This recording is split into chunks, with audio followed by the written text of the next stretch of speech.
все дело в моче. Ну хорош! Ну ты мне сейчас все сломаешь, мне всю психику. Но по одной из версий она появилась из морской пены после того, как Кронос отрезал гениталии своему отцу Урану и бросил их в воду.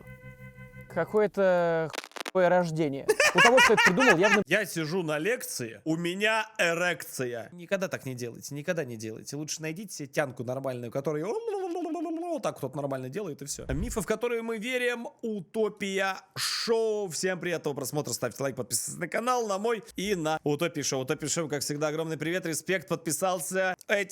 Сразу лучше это сделать, потому что потом забудешь. Все проверить, все посмотреть. Так, мифы, в которые мы верим. Предыдущий ролик, кстати, очень круто у нас набрал на канале, и ребятам многим понравилась эта рубрика, потому что очень многие вещи ты даже не задумываешься, а вот веришь в них. Поехали. Меня зовут Топа, и это мифы, в которые мы верим. Ля какой.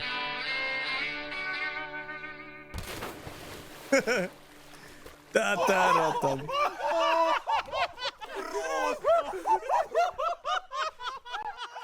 Отсылка к чудакам? В этот раз я подобрал максимально разные. Странные, забавные и даже опасные. Но начать хотел бы с того, что перевернет ваш мир. Лето кончается, и это всего лишь второй раз, когда я купаюсь. Не в смысле вообще, а на открытом воздухе. Но думаю, что многие из вас этим летом успели порезвиться в крытых или открытых бассейнах. И теперь логичный вопрос. А знаете, для чего нужна вот эта противно пахнущая хлорка, которую мы ощущаем каждый раз, когда подходим к такой воде? Ну, логично, наверное, чтобы микробы разно убивать.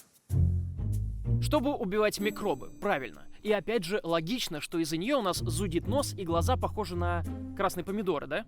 А если вдруг выяснится, что хлорированный бассейн на самом деле не должен так пахнуть, а все дело в моче?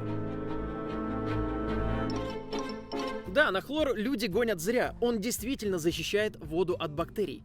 Только вот когда хлор соприкасается с мочой, фекалиями, грязью, косметикой и потом, происходит химическая реакция, при которой появляется химическое соединение хлорамин.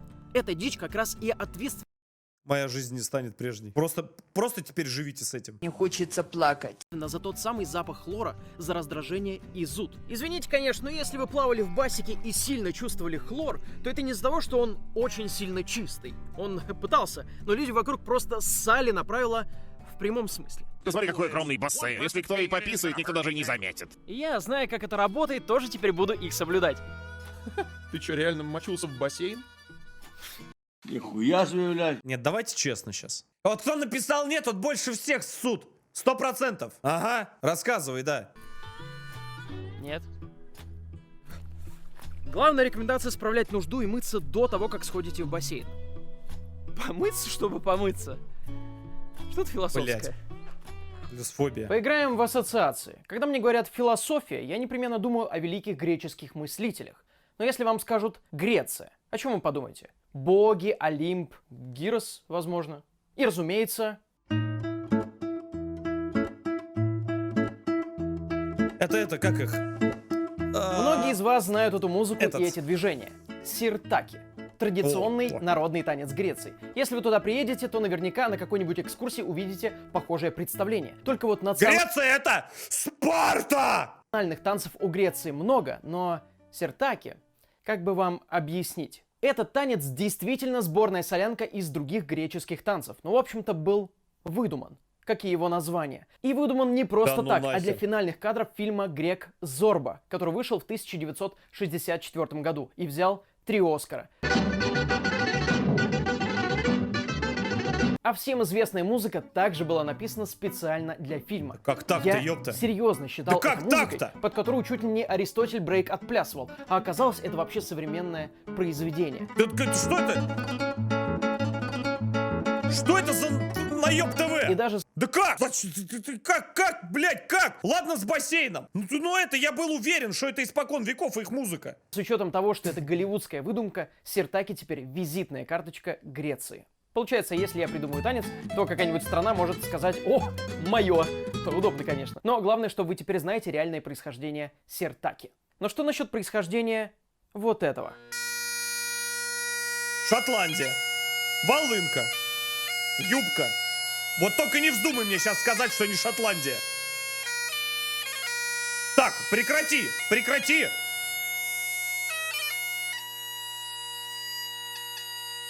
Да не, ну нет. Ну нет, блядь! Волынка. Мне кажется, если подойти к человеку на улице и спросить, где изобрели волынку, он ответит... Шотландия. Шотландия. Чапалах. Я бы тоже так ответил буквально пару недель назад. Ведь это действительно... Стой! Нет! Возможно, ирландские еще мотивы. Возможно, а я вот за Ирландию. А вот если задуматься... Главный национальный инструмент Шотландии. Только вот ответив так, я бы облажался. Бля, неужели я опять облажался? На самом деле, волынка — один из древнейших музыкальных инструментов. Наверное, потому что рецепт очень прост. Все, что вам нужно, это кожаный мешок и трубка. Поэтому не было вариантов, что такое изобретение появится только в одной стране.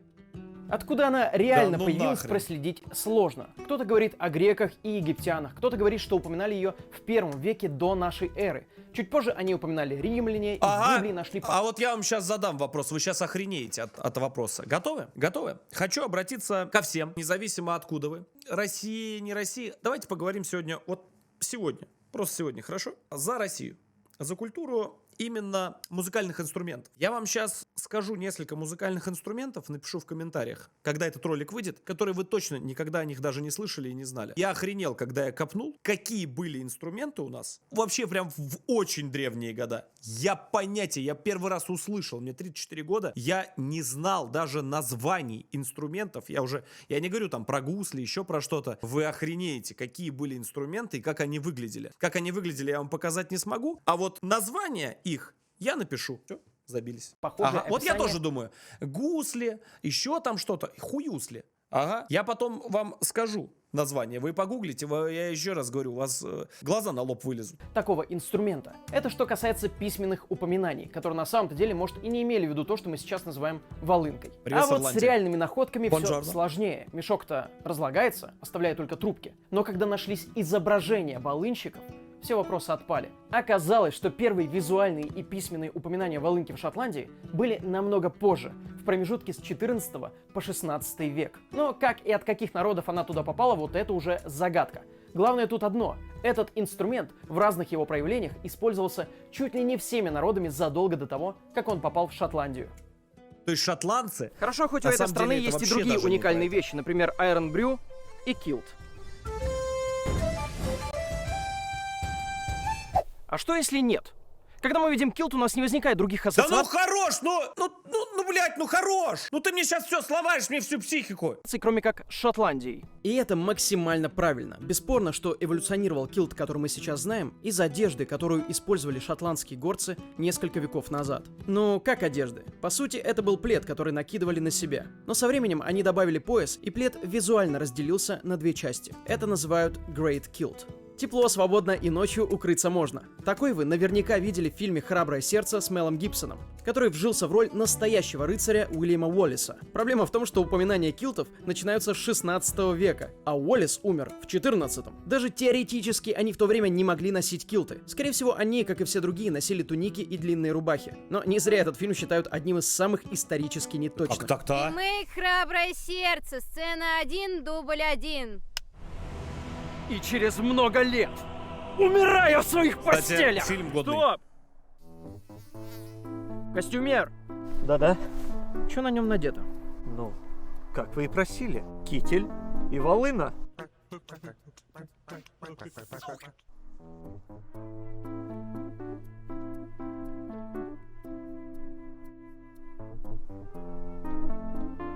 Точно. Точно. Да. Килт и волынка. Килт и волынка, конечно. Ты уволен. Я бы себя сам уволил. Ну ладно, я отвлекся. Мы остановились на горцах и их пледах. О, вы из Шотландии? Нет. Но традиционный килт, возможно, был придуман вообще англичанином Томасом Роллинсом где-то в районе 1720-х годов. Он приехал в Шотландию, Да ну нахрен, основал да свой как? завод, и, как пишут историки и очевидцы тех событий, он сам или с помощниками просто отрезал верхнюю часть большого килта для большего удобства, и получился маленький килт, который уже вошел в историю и никогда оттуда не уйдет. Конечно, мало кому понравилось осознание того факта, что истинно шотландский атрибут был придуман англичанином, а поэтому началось разбирательство, и выяснилось, что в этой истории много мутной воды. так сказать. Да, многие действительно подтверждают, что так все и было, и это авторитетные источники. Но некоторые говорили, что это все лишь полуправда, и Роулинсон мог просто популяризировать то, что уже и так было. Тем более, лично я думаю, что если бы не он, то кто-то бы это точно сделал, ведь все, что нужно было, просто не пришивать верхнюю часть килта. Так кто же прав? Кто б знал. Ссылки на оба мнения, как всегда, в описании. Кому верите, уж решайте сами. Точно не мне. Да нет, ну, понимаешь, вот этот вот стереотип, который есть, как бы, ну, это классно, здорово. Но все равно всегда в наших головах, что Шотландия — это килт, это волынка. Смотри, просто у них вообще ничего своего нет. Это волынка непонятно откуда, килт непонятно откуда. Да как так-то, ёпта? Я вам всегда это говорю. Как бы там ни было, Шотландия также ассоциируется с самой расцветкой килта. Это называют тартан. И наверняка многие шотландцы думают, что это их изобретение. На самом же деле ткань, похожая на тартан, была найдена на некоторых мумифицированных телах, а сохранилась благодаря условиям содержания. И они были сделаны задолго до нашей эры. Поэтому нет, тоже мимо. В итоге самое непонятное из всего этого — история с маленьким килтом и англичанином. Но мне кажется, даже если правды мы не узнаем, миф все равно был достаточно интересным. Вот вискарь. Как и следующий. Вот виски. Но для вот него виски, мне да. нужна более интимная атмосфера. В прошлом выпуске этой рубрики я вам рассказал о том, что рог носорога покупали за десятки тысяч долларов и использовали как афродизиак. Настало время поговорить об этом более серьезно, ведь проблема стоит нешуточная. А может и не стоит. Но это тоже проблема. Издавна люди пытались вернуть потенцию, если с этим возникали трудности. Или же просто сделать так, чтобы ночь была бурная и сил хватило. Так уж повелось, что самые недоступные травы и продукты помогали людям. Нет, но это не про вас. У вас там все быстро происходит. Понятно, все 5 минут и все. Кому солить-то, правильно? Взял ать, все, и сидишь, пивандепола пьешь. Что там? Сидеть там, ёпта, часами что-то там мучиться, париться, раз, и все, и пошел. Решить столь пикантную задачу. Сын соседа, тетки, брата сказал, что, в общем-то, норм, поэтому можно попробовать. Особое внимание было к еде, похожей на половые органы, например, устрицы. Острое обжигающее чили должно было разжечь огонь не только во рту, а любовные камни, сделанные непонятно из чего, покупают, потому что продавцы клянутся, что все будет в порядке. И все эти природные штуки для повышения либидо и возбуждения называются афродизиаками не потому, что они из Африки, а в честь богини любви Афродиты. Афродита. Звучит прям достойно. Но по одной из версий она появилась из морской пены после того, как Кронос отрезал гениталии своему отцу Урану и бросил их в воду. Какое-то хуевое рождение. У того, кто это придумал, явно были беды с башкой. Но теперь понятно, почему морепродукты часто считаются афродизиаком. Но теперь самый главный вопрос. Если люди охотятся на эти чудо-средства, готовы потратить кучу денег, то это работает? Да, но не так, как они этого хотят. И этот миф, скорее всего, самый опасный из сегодняшних. Взять, к примеру, один из самых доступных афродизиаков – шоколад. Были проведены исследования, и ученые пришли к выводу, что в физиологическом плане ничего не поменялось, сколько бы вы его ни ели, но не исключен эффект плацебо. Проще говоря, вы можете сами себе надумать, что возбуждаетесь. И такая история с совершенно каждым средством, которое везде рекламируется. Исследования показывают или незначительные результаты, или вообще их отсутствие. Но в основном это психологическая история. Но вот почему вера в народную медицину может плохо закончиться. Существует много опасных афродизиаков, которые использовали уже много веков. И самый опасный среди них – шпанская мушка. Только это никакая не мушка, это жук из семейства жуков-нарывников. Называются они так по одной простой причине. Когда этот жук в опасности, он выделяет секрет, в котором содержится кантеридин. А это вещество настолько сильно раздражает ткань, что там просто образуются волдыри и нарывы. Так как же эта дрянь стала афродизиаком, спросите вы? Еще сотни лет назад были упоминания, что порошок из этих жуков применялся как средство-возбудитель. Подсыпал кому-нибудь и бах, сильная эрекция. Только вот они наверняка не знали, почему так происходит. И что дело... Я сижу на лекции, у меня эрекция. Ничего не понимаю, парты поднимаю. Я все сказал. Совсем не в возбуждении. При приеме внутрь эта хрень раздражала слизистую. Могло даже начаться внутреннее кровотечение. Организм пытался вывести это привычным способом и воспалял мочевыводящие пути. Это называется приопизм. Когда у тебя там все распухло, но к возбуждению никак не относится. Они такие: о, стоит. Прикольно. Только вот часто это средство могло привести к смерти. По сути, это гуглится за 3 секунды, но даже сейчас находятся люди, которые покупают препараты на основе кантеридина. И нет, они не умирают, потому что они не работают. Канторидин и препараты на основе шпанской мушки запрещены в России как минимум, так как они могут убить человека. В этом случае, наверное, даже хорошо, что людям продают пустышку, а не реальные средства. Но есть и те, кто пытается найти настоящие препараты с этим жуком. Помните, самоубийство — это плохо. Ну и теперь вы знаете про этого жучка, и лучше вообще не контактируйте с ним. И Вот насколько надо трахаться хотеть, а? Чтоб вот это вот ты вдумайся, найти вот эту, блядь, вот этого жука, вот найти жука, вот этот вот какой-то вот из его саки там или сраки, вот это вот еще и выжимку какую-то сделать. Потом съесть, сожрать это все, еще и кони двинуть. Это вот нормально? Нет вообще. Вот, ой, фу, блядь. Вот никогда так не делайте, никогда не делайте. Лучше найдите себе тянку нормальную, которая вот так вот нормально делает и все. Так что не надо, не надо. Должно, знаешь как, вот так с утра встал, а там вот так вот постучал по стене, и все. И все сбежались, кто есть. не бейте рукой, если он вдруг на вас сел. Ну или не все. Также люди, наслушавшись древних баек, использовали яд жаб для поднятия пиписки и, очевидно, тоже умирали. Да, с таким же успехом можно свой дрын сунуть в улей, напевая «ты пчела, я пчеловод». Не надо. Это у тебя шпанская мушка? Тихо, ты чё?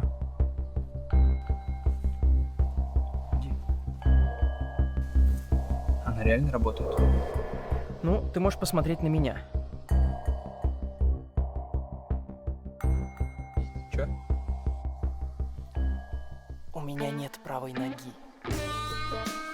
Но я еще не закончил. Вот что пишут на сайте FDA. Согласно имеющимся в настоящее время данным, любой безрецептурный лекарственный препарат, содержащий ингредиенты для использования в качестве афродизиака, не может быть признан безопасным и эффективным. И тем не менее, есть исследования, что некоторые растения, в отличие от тех, которые все рекламируют, действительно могут считаться афродизиаком. Например, женьшень, который действительно помогал при эректильной дисфункции. Но все это было под наблюдением и нуждается в дополнительной проверке. Так что в будущем, кто знает, может и будет универсальное натуральное средство. Но пока что я бы на вашем месте не стал без рекомендаций врача чем-то таким промышлять. И то, скорее всего, он выпишет какой-нибудь проверенный препарат, который улучшает приток крови. Фух, выговорился. А теперь включите, пожалуйста, свет. Ни хрена ты. Спасибо. Хотя... А я так смогу, интересно? Так, а ну-ка выключите мне свет! Блять, он ебаный волшебник! Есть боженька на земле. Я даже не знаю, кого из вас благодарить. С кем я вообще разговариваю? Какого хрена светло стало? И раз уж мы затронули богов, то давайте я вам расскажу очень обидную для определенных людей историю. В мифологии есть титан Атлант. И вы наверняка его знаете. Он на своих могучих плечах держит земной шар. Этому посвящены сотни татуировок. А в Google запросах это первый вариант. Только вот нет. Он не держит землю. Это просто недопонимание скульпторов. Если отталкиваться от мифологии, то Зевс приговорил Атланта стоять на земле и держать руками небесный свод. Небо, не землю. А почему все начали рисовать Как землю? так-то, а? Все очень просто. До нашей эры Атлант не ассоциировался с Землей, он держал небо, и это прекрасно видно на этих изображениях. Еще его изображали как держащего что-то шарообразное, но это небесные сферы. А самая старая из сохранившихся статуй выглядит вот так. И можно подумать, что это Земля, но на самом деле это звездный глобус с созвездиями. Похоже на Землю, согласен, но это только если не разобраться. С этого все и началось. Ну, возможно, другим скульпторам и художникам было вообще плевать, и они начали штамповать изображение, где он держит землю. Ну, люди и поверили, даже мем сделали. Даже мем! Вот насколько все далеко зашло. Не завидую тем, кто набил себе такую татуху, кстати. Хотя, всегда можно придумать скрытый смысл. Двигаемся дальше. Есть один очень опасный миф, который Голливуд уже которое десятилетие проталкивает в массы. Если человек тонет, то вы обязательно об этом узнаете, ведь он будет кричать о помощи и махать руками. Не будет. На помощь! Эй, сюда! Помогите! Помогите! Но на самом деле нет. И, возможно, именно поэтому отдыхающие не замечают, что кто-то рядом утонул. Инстинктивно паническая реакция заключается в том, чтобы держаться на плаву и пытаться поймать немного воздуха. И немногие могут это преодолеть, чтобы закричать или кому-то рукой помахать. Конечно, могут быть случаи, когда кто-то будет кричать, но все-таки часто это происходит быстро и тихо, что подтверждают МЧС и спасательные службы других стран. Поэтому лучше друг за другом следить, а не надеяться, что вы услышите утопающего. Этим летом я читал о большом количестве случаев. Многие из утонувших — дети. И поэтому это очередной очень опасный миф. Давайте поговорим о чем-то менее грустном. Так что смотрите за всеми. О математике. О боже, блядь. Ладно, это был байт на эмоции, ведь лето заканчивается и надо учиться. А я вообще-то и не врал, но интересует нас только цифры и как они выглядят. Их существовало много у разных народов. Арабская единица, римская, вавилонская, единица у майя, китайская, японская и так далее. Но в основном мы с вами используем первые два варианта, второй уж совсем редко. Блядь, вспомнил математику и сразу геометрию. Геометрию, тригонометрию, все. Понимаешь, все, меня уже прошло, уже после школы столько лет, уже сколько, 10-20 лет после школы прошло, меня до сих пор, блядь, триггерит все это. Кому, когда, еще раз говорю, я 8-й раз повторяю на стримах, когда, кому, блядь, это понадобилось, хоть одному человеку. Кому, сука? Ну я прихожу в магазин, полкило, блядь, батон, пол батона покупаю, ну нахер мне эти косинусы, синус? Ну зачем, блядь, ну зачем? Ну нахера, ну мне надо? Ну кому? Ну, блядь, ну когда? Ну вот я знаю, как выглядит треугольник. Хорошо, я знаю, как, блядь, выглядит квадрат. Ну зачем?